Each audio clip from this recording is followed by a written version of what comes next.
President Trump has promised to lower gas prices, but his impending tariffs could actually send prices at the pump higher. And Patrick DeHaan is the head of the Petroleum Analysis Division at GasBuddy. He joins us now to talk about how the Trump tariffs and administration changes might affect prices at the pump. Patrick, always good to have you in. Thanks for being here.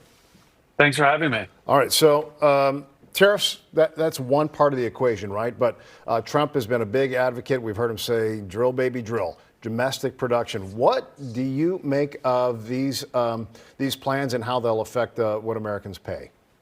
Well, it's really interesting because drill, baby, drill and tariffs are kind of sending conflicting statements to oil markets. The biggest problem here in the Midwest is that for decades, far before the boom in U.S. oil production, we've long been recipients of millions of barrels of Canadian crude oil, perhaps nowhere in the country more than here in Chicagoland, where all of our refineries that are in the city or just outside of it rely on those Canadian blends of oil to produce things like jet fuel, diesel, gasoline, propane. So tariffs could be a big problem for something like that. And, you look at drill, baby, drill, the U.S. wants to, or the president rather, wants to increase domestic oil production. The problem is a lot of that oil is being produced in areas where it's difficult to send up to our region. And so we are going to continue to be reliant on Canadian oil. And that's why these tariffs could potentially send our gas prices up, because it would boost the price of that Canadian oil by roughly $15 a barrel. Okay, so if those tariffs go into effect, what would need to happen in order for Trump to get these lowered gas prices that he's been talking about? I mean, during the campaign, he said they could go down as low as $1.87 a gallon.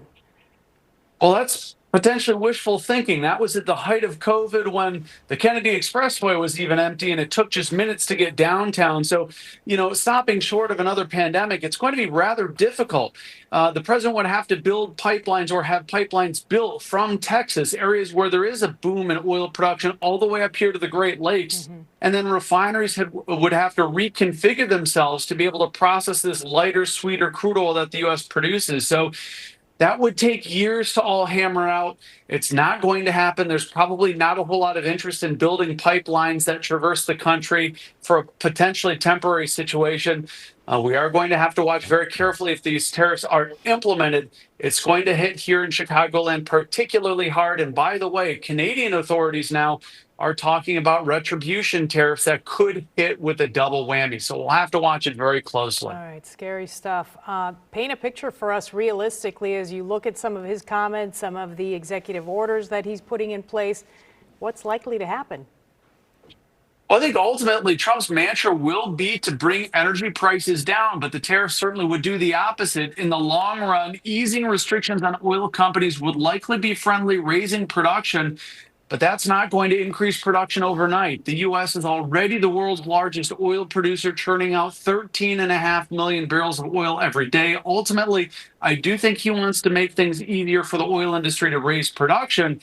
But the orders he's signing probably will take years for oil companies to be able to take advantage and get that oil to the marketplace. So for now, the seasonal ups are about to happen in Chicagoland. That's nothing having to do with the president, but do expect as we get closer to warmer weather, we're going to be rolling out that special blend of cleaner gasoline, and gas prices will be going up this spring. Just a few seconds left, Patrick. So we talked about Canadian oil. We talked about domestic, which would take a long time. What about Trump meeting with the Saudi Crown Prince to try to have OPEC slash prices? Would that have a practical effect? Yeah, there's a really interesting dynamic there. Trump has potentially talked to OPEC to open the spigots, which would cause the price of oil to potentially plummet while increasing our reliance, or the global reliance, on OPEC. But that could be an interesting wild card for Russia. Russia needs oil prices higher. Of course, Russia is fighting a war in Ukraine. That could be one way that Trump could up the pressure on Russia with OPEC's help. By bottoming the price of oil, Russia suddenly could find itself in a corner and needing to act. A lot of moving pieces. Okay, Patrick DeHaan with GasBuddy. We appreciate your time. Thanks for having me.